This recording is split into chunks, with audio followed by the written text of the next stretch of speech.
তিনি ওয়াদুদ নাই, রাজ্জাক নাই, কেউ বলে নাই, শুধু একমাত্র আল্লাহ। এটা সরাসরি আমাদের বিরুদ্ধে যুদ্ধ ঘোষণা। এতক্ষণ ওনার ভালো বের হয়েছে। ভাই সত্যি কথা মনে রাখেন, ওই ময়দানটার ভিতরে সামান্য কয়েকজন লোক ছাড়া একজনও নবীকে সমর্থন করে নাই। সবাই টিটকারি মেরেছে, মস্কারা মেরেছে, মারতে ধরেছে। আবু জেহেল তো বারবার উঠা যায়, নবীজিরও ঘুষি দিব, কয়েকবার গেছে, তো আবার কয়েকজনে দৌড়া লাগে। তো ঝগড়ার সময় আমরা তো দেখছি লাগলে দৌড়া, আমাকে দৌড়েন না। দুইজনে যদি লাইন চালায় প্রথমে দৌড়েন না, প্রথমে সেটা দিয়ে দুইজনে দুটা খাইয়া বুঝো ঘুষি কারে কয়, এরপরে ডাক্তারিও দেখবেন ফাটাইতেন পারতেন না। এই যখন টান দিয়া ধরে তার রেস্কো বাড়ে, তাই লাগনের লেগে আরো সেটা রেস্কো আই। এরপরে যদি আর দরুণাটা যদি বেরিয়েই তো হয়, মনে হয় যেন দুনিয়াটা তামা করে লাগলো, একটা খাইয়াইলে তার কন্যাইও আর ফাটাইতেন পারতেন না।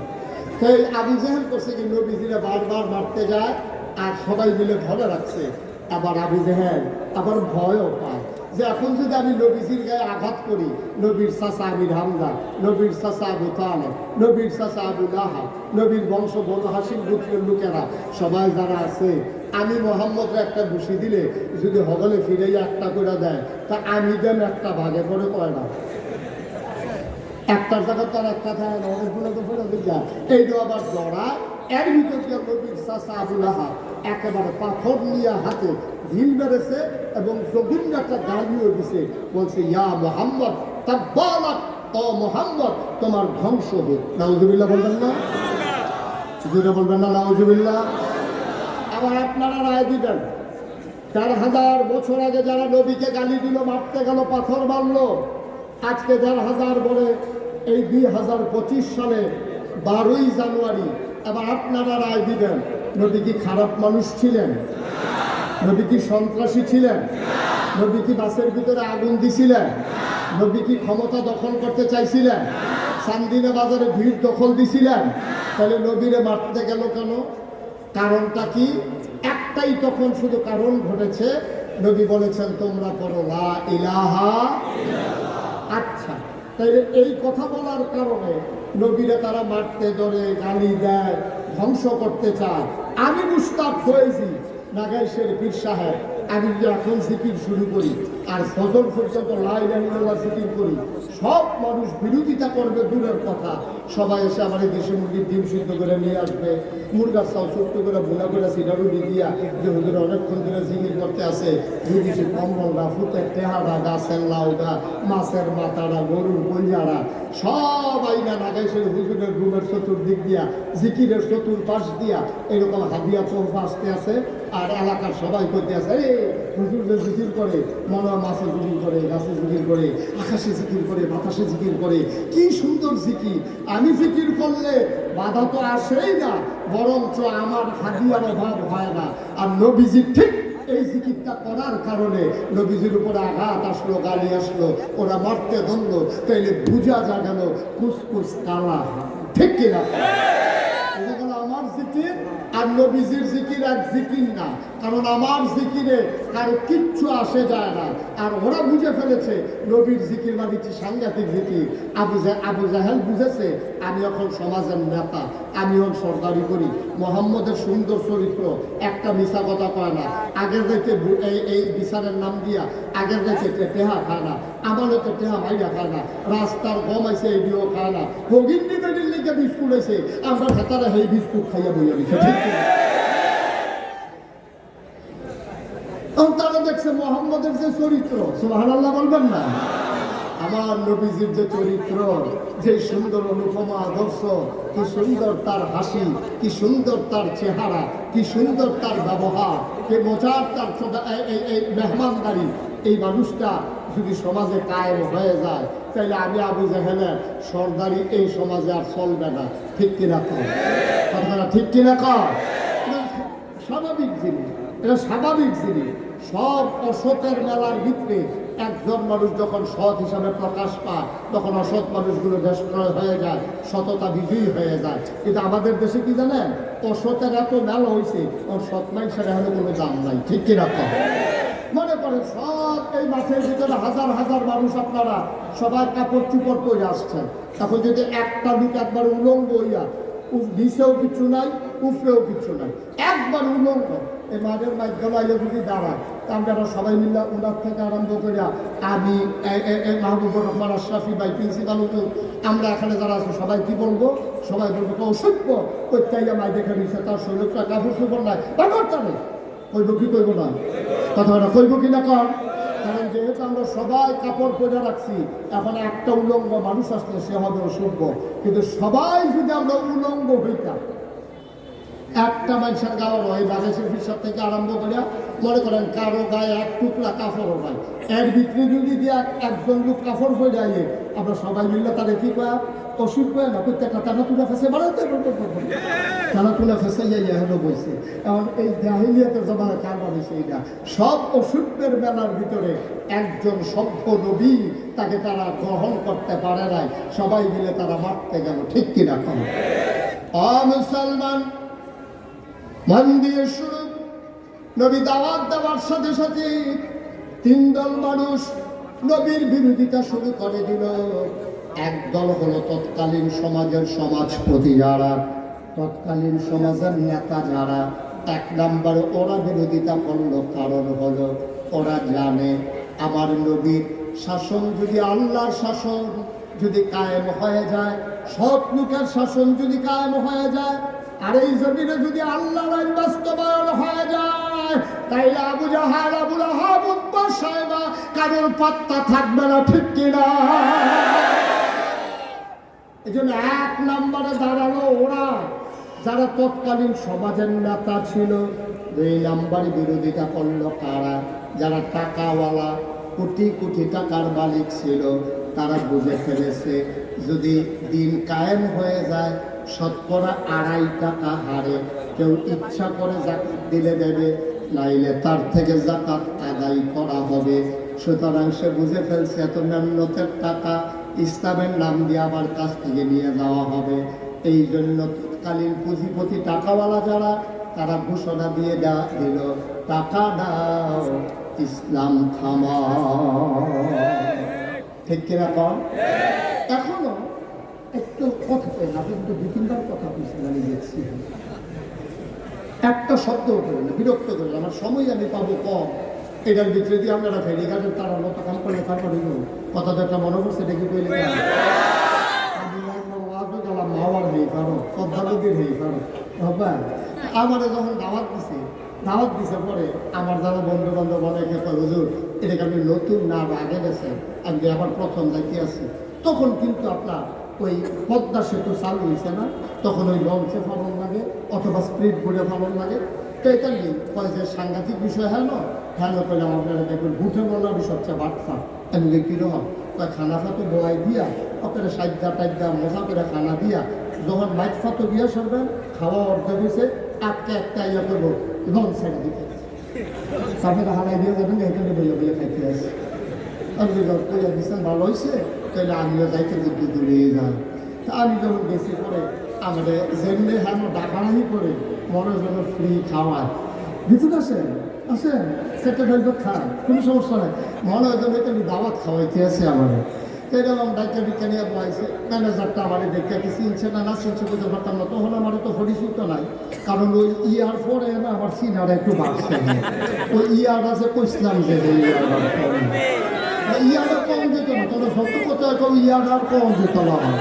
এমনি বড় বিপদে আছি, চিন্তা করছে একটা বুর্খা কিনা লাগে।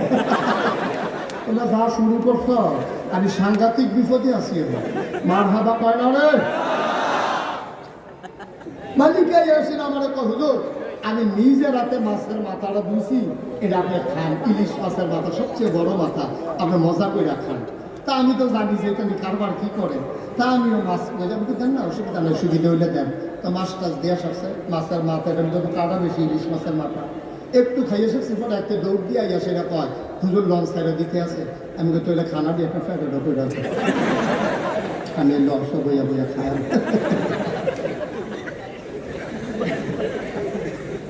টেনশনের দরকার না, তাই একটু দেরি হইব, তাহলে আমি তো খাইয়ে মুসলমান মন দিয়ে শুনো। 1 নম্বরে তৎকালীন জমানায় যারা সমাজের নেতা, তারা আমার নবীকে বাধা দিল।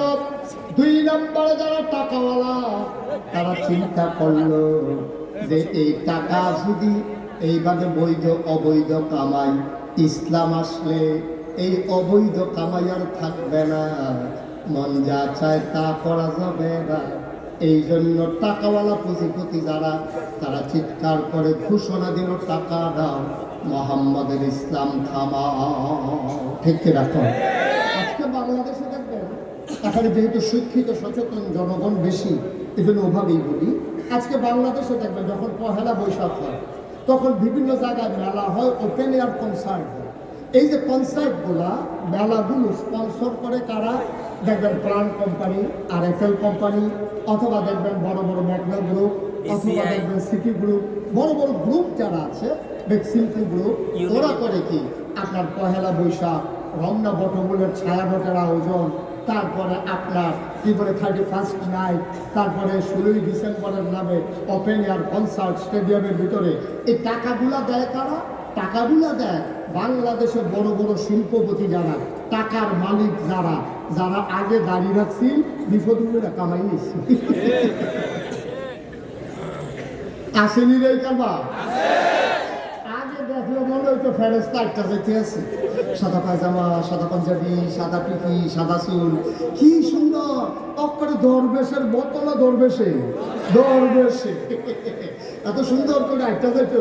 আর যেই মাত্র মাইনকাশি করলো কামাইয়া কুমাইয়া হমা। ঠিক কিরকম? হ্যাঁ, আচ্ছা পঞ্চ দুঃখে বই যারা ফাড়েনি পর, আচ্ছা আমরারে হেরা পা, আমরা বিলে ধর্ম ব্যবসায়ী, আমরা বিলে ধর্ম লইয়া রাজনীতি করি, ধর্ম লইয়া ব্যবসা করি।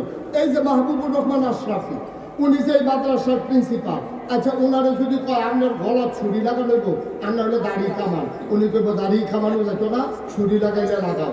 আমি মুস্তাক হয়েছি, আমার যদি 1 কোটি টাকার প্রস্তাব দেয়, 100 কোটি টাকার প্রস্তাব দেয় যে 100 কোটি টাকা দেওয়া হবে, আপনি দাড়িগুলা কামাই ফেলেন, আমার দ্বারা কি সম্ভব? কথা সম্ভব?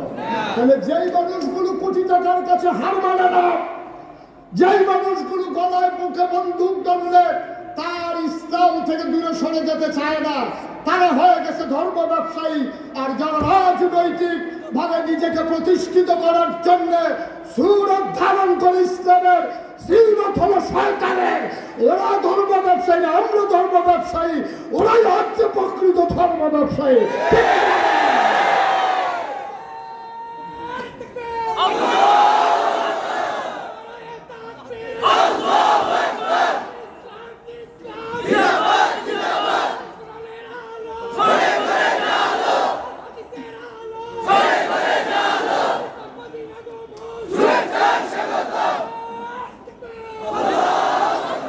সবাই পড়ে না আমি, জুড়ে পড়ে না আমি। রেজাল্ট কি দাঁড়ালো? রেজাল্ট দাঁড়ালো আল্লাহ তাবারক ওয়া তাআলা ১,৫০০ বছর আগেই জানতেন এই কারবার যে হবে। তোমরা সুন্নত ধরবা একরকম, সিরত নেবা আরেক রকম। এই জন্য আল্লাহ বলছেন ওয়ালা তুতিল কাফিরিন ওয়াল মুনাফিকিন, কাফের মুনাফিকদের অনুকরণ করা যাবে না, যাবে না, যাবে না। ঠিক কিনা? এই পথে আমরা যেদিন এসেছি, যেদিন আল্লাহকে আল্লাহ বলে মেনে নিয়েছি, নবীকে নবী বলে মেনে নিয়েছি, যেদিন বিশ্বাস করেছি এই জীবন থেকে একদিন হারিয়ে যাওয়া লাগবে, আর ওই জীবনটা শুধু যেমন তেমন জীবন না, সেখানেই হবে আসল ফায়সালা। সেই দিন থেকে দৃঢ় মনোবল নিয়ে, অটল পাহাড়ের মতো অবিচল আস্থা নিয়ে আমরা বিশ্বাস রেখে এগিয়ে যাচ্ছি। এই পথে চলতে গেলে এ পথ কখনো কুসুমাস্তীর্ণ নয়, এ পথ কণ্টকাকীর্ণ। এ পথে চলতে গেলে কাটার আঘাতে রক্তাক্ত হওয়া লাগবে, রঞ্জিত হবে পিচ ডালা পথ। এটা জেনে জেনেই আমরা এ পথে এসেছি। আমরা জানি এ পথে আসতে গেলে মামলা হবে, হামলা হবে, নির্যাতন হবে, কেউ তোর জীবন দেওয়া যাবে, ইমান দেওয়া যাবে না। রাজনীতিক হাত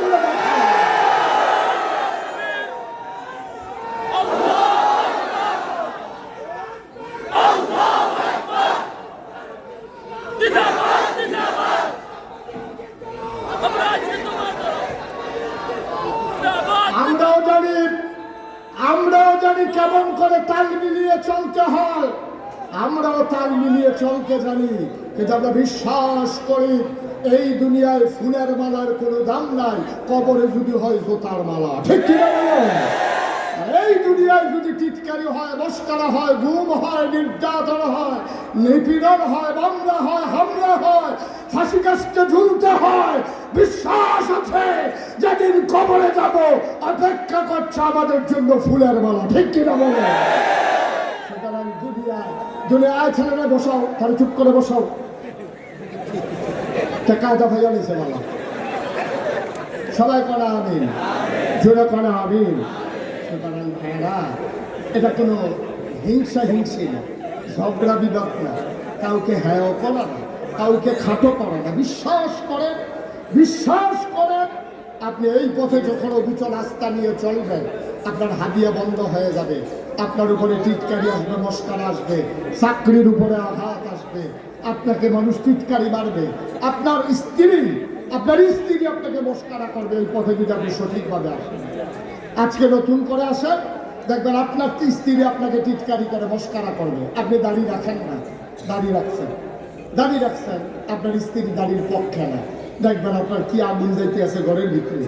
আপনি টের পাইছে, যার ঘরে এই আগুন সে টের পাইছে, আপনি হয়তো জি কইও লাভ নেই, না কইও লাভ নেই, যার ঘরে এই আগুন।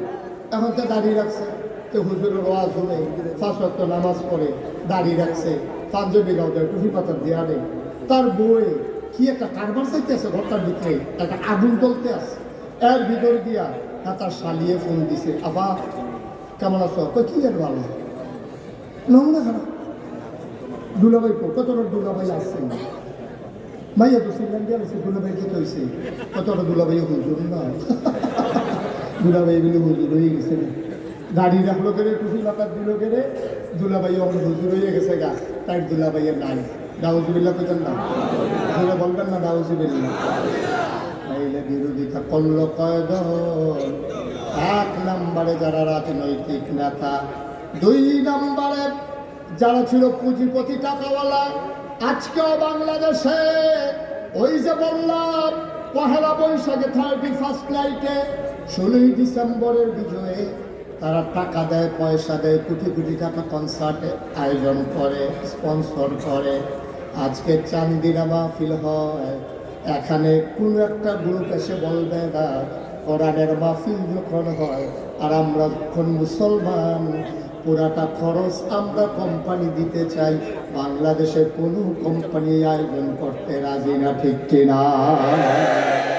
ওরা বেহায়াপনা ছড়ানোর জন্য ওদের টাকা ইনভেস্ট করে, ওরা ইসলামকে ধ্বংস করার জন্যে তারা টাকা ইনভেস্ট করে, যুবক যুবতীর মাঝে অবাধ বিচরণ ছড়িয়ে দেওয়ার জন্যে, বেহায়াপনা অশ্লীলতা আমার এই যুব সমাজকে ধ্বংস করার জন্যে ওদের যত পায়, তারা ইসলামকে রক্ষা করার জন্য ওদের একটা টাকাও খরচ হয় না। ঠিক কিনা বলেন? 3 নম্বর কারা বিরোধিতা করল? আবার আপনারা চমকে উঠবেন, থমকে দাঁড়াবেন, আশ্চর্যান্বিত হয়ে যাবেন। 3 নম্বরে নবীর যারা বিরোধিতা করেছে, ওরা হলো তৎকালীন ধর্মগুরু।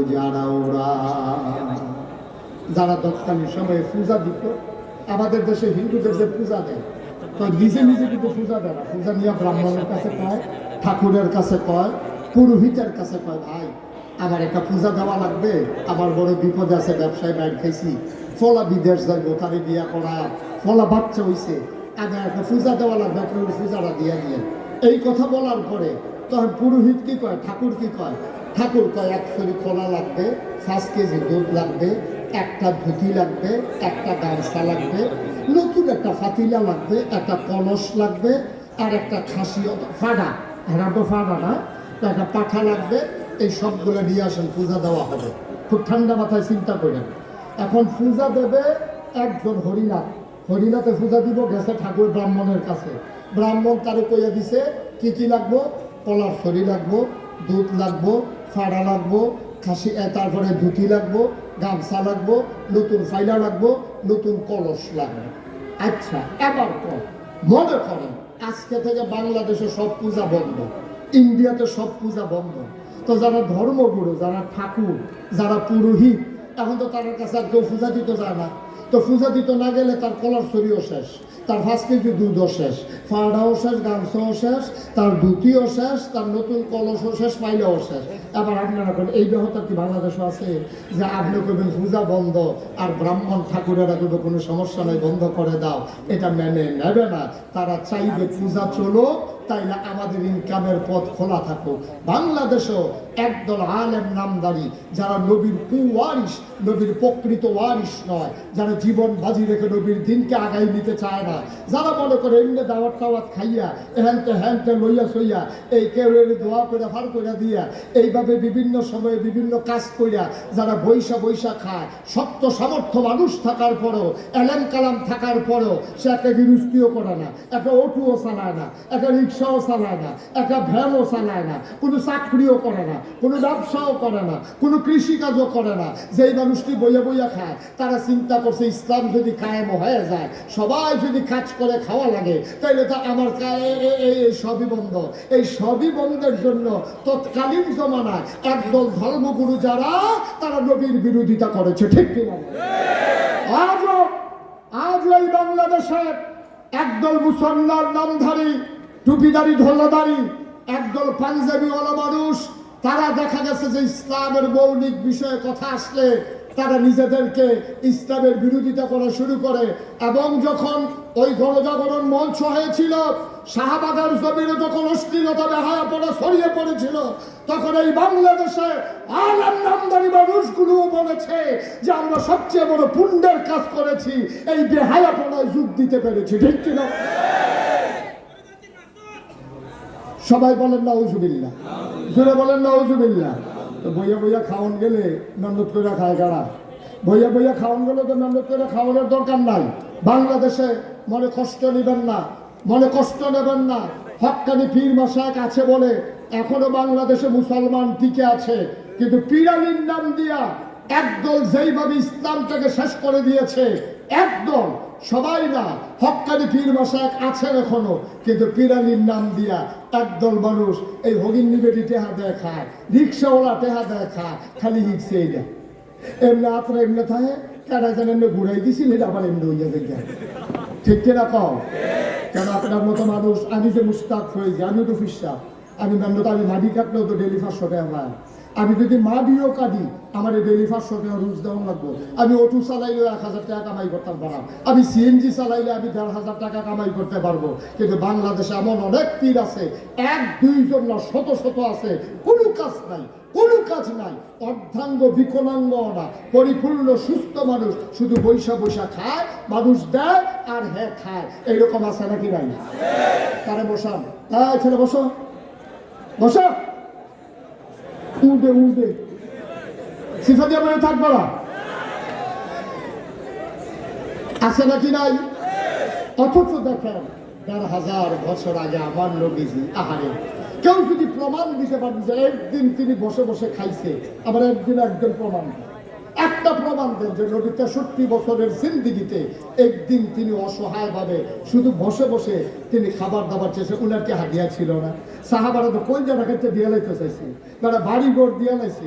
একদিন আম্মা যারা আয়েশার ঘরের ভিতরে একজন আনসার মহিলা আয়েশা দেখে যে নবীজিকে জিজ্ঞেস করছে, আম্মা, ও আম্মা, নবীজি যে ঘুমায় বিছানাটা আমাকে একটু দেখাবেন, কেমন বিছানায় তিনি ঘুমায়? গিয়ে দেখে একটা চট, এক ভাঁজ করা একটা চট, এটা বিছাই রাখছে। এই চটটার উপরে হাত রাখা মহিলাটা কাঁদতেছে, আরে আমরা কত নরম বিছানায় ঘুমাই, আর নবীজির মতো মানুষ একটা চটের উপরে ঘুমায়, এই কথাগুলো কাঁদতেছে। বলতেছে, আম্মা, ও আম্মা, আমার ঘরে একটা তুষক আছে, উপর দিয়া চামড়া, পেছনে ভেতরে এই খেজুর গাছের শোভা দেওয়া, আপনাকে এটা নিয়ে আসবো? আম্মা যারা আয়েশা ছোট্ট মানুষ, তিনি খুশি হয়েছেন, তিনি মনে করলেন মজাই হবে, আরাম করে শোয়া যাবে। যখন এই টাইনা দেওয়া হলো, ঈদ অবসরে নবীজি ঘরে ঢুকলেন। উনি যখন খাটের উপরে বসলেন, দেখলে একটু নরম লাগতেছে। নবীজি বললেন, এইটা পাইলা কই? একজন মহিলা হাদিয়া দিয়েছে। আয়েশা, ও আয়েশা, আমার নবীজি আমার উহুদের পাহাড়, আমার আল্লাহ আমাকে উহুদের পাহাড়টা স্বর্ণ বাড়াই দিতে চাইছিল, আমি এটা রাজি হই নাই, আমি দুনিয়া থেকে ছেড়ে দিয়েছি। সামান্য একটা তুষকের কাছে হার মেনে যাব, ওকে দেখে তুষকটা ফেরত দিয়ে দাও, আমার তুষক লাগবে না, আমার জন্য এই চটি আমার যথেষ্ট। সুবহানাল্লাহ বলবেন না? আল্লাহর নবী শেষ বয়সে একটু বাঁকা হয়ে হাঁটতেন, তিনি একটু কজু হয়ে গিয়েছিলেন, বাঁকা হয়ে গিয়েছিলেন।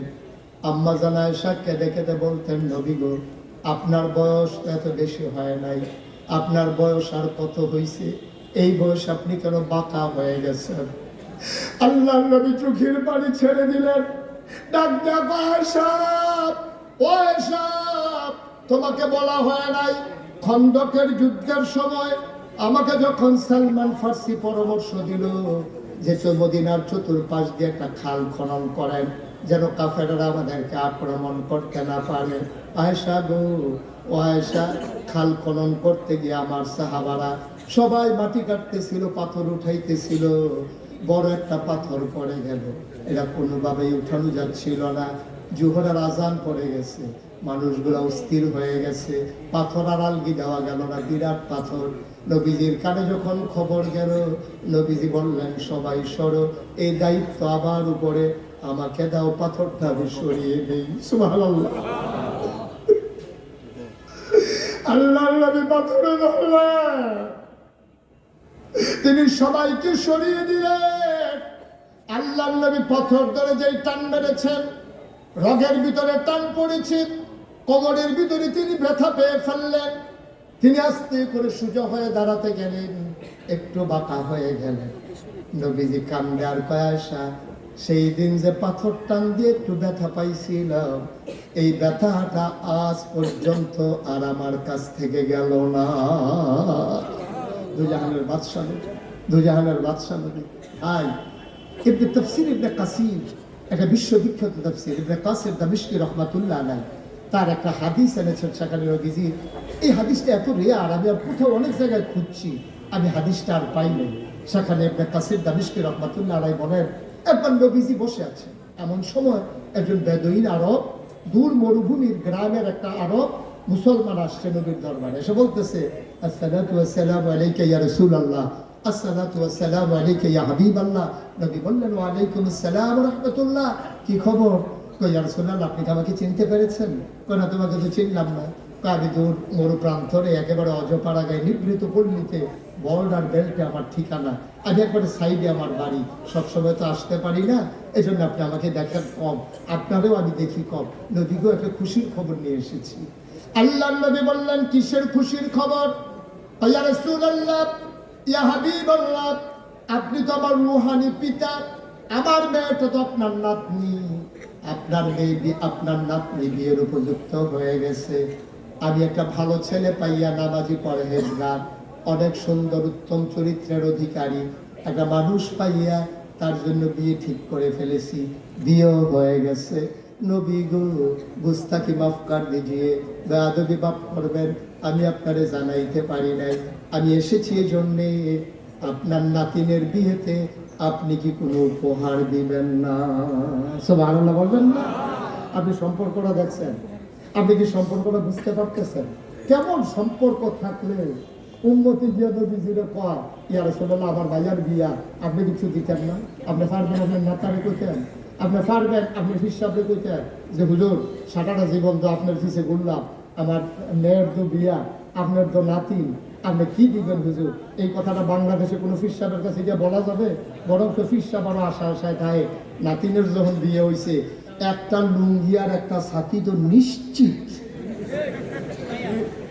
ঠিক কিনা কন? ছাতি তো একটা ফার্ম হয়ে, লুঙ্গি আছে কোনো সন্দেহ নাই, পাঞ্জাবির কাপড়ও দিত ফা। যেহেতু আমার নাতিনের বিয়ে হয়েছে, আমি তো এটা ফা না, তাই না, যে জীবনে বাজে বাজে দেওয়ান দরকার, তাই না, এটার আর খবর নাই, তাই খালি হাদিয়া লই তো ইচ্ছে। আমার মাসালা পা হাদিয়া লন শূন্য, কারণ হাদিয়া লন যে শূন্য, এটার লগে লগে যে আছে হাদিয়া দেওয়ানো শূন্য, এটা তো বুঝলেই, ঠিক কিনা কম? নাতিনের বিয়ে হয়েছে, ফিরসা বুঝুন, আপনি কি দিবেন? বাংলাদেশে এই কথাটা কোনটা মুড়ি আর এইরকম কথা কোনের জায়গা ফিরসা বড় অভাব আছে, ঠিক কিনা? খাইতে খাইতে খাইতে খাইতে মুড়িতে খালি দুনিয়া সারা, তা বাবা দুনিয়া সারো, বাবা দুনিয়া সারো, দুনিয়া ছাড়তে ছাড়তে হেতে সব সাজা দিছে, আর এবার খেত রাখতে রাখতে এই গ্রাম বাদ দিয়ে এই গ্রামও গেছে। মুড়িতে খালি দুনিয়া সারা, আর এবার খালি দুনিয়াটা আঞ্জা দিয়া ধরে, আপনি বললে আপনি জিব্বা কামড় দিয়ে কচ করে কেটে ফেলবেন। আমি এমন একজন পীর সাহেবের নাম জানি, আপনি শুনলে অবাক হয়ে যাবেন। এই যে গত বিএস খতিয়ান হইল, এই লাস্ট যেটা বাংলাদেশের সরকারদের খতিয়ান করতে হলো, অফিসারে এসে পীর সাহেব জিজ্ঞাসা যে হুজুর আপনার কাগজপত্র লইয়া ইয়া আর আপনার কয় ভাই কয় বোন কম, আমি যদি ফরাজ মতো বাদ করে দিয়ে দেন। এবারে হাসতে হাসতে পান, আমি তো আবার বাহির ধরো একজনে সব দিয়ে আমারে দেন। এবারে কাগজপত্র সব লেখা দিয়ে সেরা থানা তো যাইতে পারছে না, ওই ফির সাহেবের বইলেই তো খবর পাইয়া অফিসার লিখা মাইক ফটো ধরে বসে, আপনি যে সব বাইরে লিখা দিচ্ছেন, তা আমার দুষ্টি আপনার বাইরে দিয়ে বসে, আপনারা কেউ নাই। আমরা আছে একজন আমরা ব্যাংক করে এইরকম ফিসাবো বাংলাদেশও নাউজুবিল্লাহ কইতেন না, জোরে কইতেন না নাউজুবিল্লাহ। কষ্ট হইতেছে আপনাদের না? কয়েক মিনিটের ভিতরে ছেড়ে নিচ্ছি। আল্লাহর নবী বসে আছেন নিথরে নিস্তব্ধ হয়ে। সাহাবা দিয়া কয় ইয়া রাসূলুল্লাহ, ইয়া হাবিবাল্লাহ, আপনার নাতিনের বিয়ে, আপনি কি কোনো উপহার দিবেন না? নবী বিব্রত হয়ে গেলেন, পকেট হাতড়ালেন, একটা পয়সাও পকেটে নাই, ঘরে দেওয়ার মতো কিচ্ছু নাই। নবী এত লজ্জা পাইলেন, চেহারাটা লাল হয়ে গেল, চোখের কোণায় পানি জমে গেল। নবী থেমে যাওয়ার মানুষ না। নবী বললেন, সাহাবা আমার, আগামীকালকে সকাল 11টার দিকে তুমি আইসো। যদি আমি দরজা বন্ধ করে আরাম ফরমাই, তোমার সাথে আমার গোপন সংকেত, তুমি দরজায় ধরে নাড়া দেবা, শিকলে ধরে 3 বার নক করবা, আমি বুঝবো তুমি এসেছো, তোমাকে অনুমতি দেওয়া হলো, আমি এটাকে বেয়াদবি মনে করবো না। এই কথা বলে চলে গেলেন সাহাবা। যাওয়ার পথে নবী বললেন, ছোট্ট একটা শিশি আনবা, একটা কাঠি আনবা। শিশি আর কাঠি নিয়ে সাহাবা আসলেন। পরের দিন নবী দরজা বন্ধ করে ঘুমিয়ে আছেন। আস্তে করে 3 বার নাড়া দিলেন, সালাম দিলেন, আসসালাতু আসসালামু আলাইকা ইয়া রাসূলুল্লাহ, আসসালাতু আসসালামু আলাইকা ইয়া হাবিবাল্লাহ। দরজা খুলে দিলেন নবীজি। আহলান সাহলান মারহাবা, মোস্ট ওয়েলকাম, আমার ঘরে তোমার স্বাগতম। সাহাবা ভিতরে ঢুকলেন। নবীজি বললেন, শিশি আনছো নাকি? কই জি ইয়া রাসূলুল্লাহ, শিশি এনেছি। আবার সাহাবা কয়, নবী পাঞ্জাবির হাতাটা কোনই পর্যন্ত উঠালেন। 2 পাঞ্জাবির হাতা কোনই পর্যন্ত গুছাইয়া তিনি শক্ত করে এমনভাবে কচলাইতে শুরু করলেন। কচলাইতে কচলাইতে হাত 2টা গরম হয়ে গেল, পশমের গোড়ায় গোড়ায় ঘাম জমে গেল। আল্লাহর নবী বললেন, শিশি এনেছো নাকি? কয় হ্যাঁ ইয়া রাসূলুল্লাহ এনেছি। আবার নবী হাতটা বাঁকা করলেন, বললেন, কনুর কাছে শিশিটা ধরো। শিশিটা ধরা হলো। জমা ঘামগুলো ফোঁটা ফোঁটা করে শিশির ভিতরে পড়তেছে। 2 হাতের ঘাম, আবার 2 হাত অর্ধেক করে শিশিটা ভরে গেল। আল্লাহর নবী মুখটা বন্ধ করে কাঠিটা হাতে দিয়া ডাক দেয়া কয়, সাহাবারে, ও সাহাবা, গরিব নবী তোমার, ইচ্ছে করলেই একটা দাবি উপহার দিতে পারলাম না। একবেলা খাইলে আরেক বেলায় চুলায় আগুন জ্বলে না। না পারলাম দিতে কানের ফুল, না পারলে দাও একটা নাকের ফুল।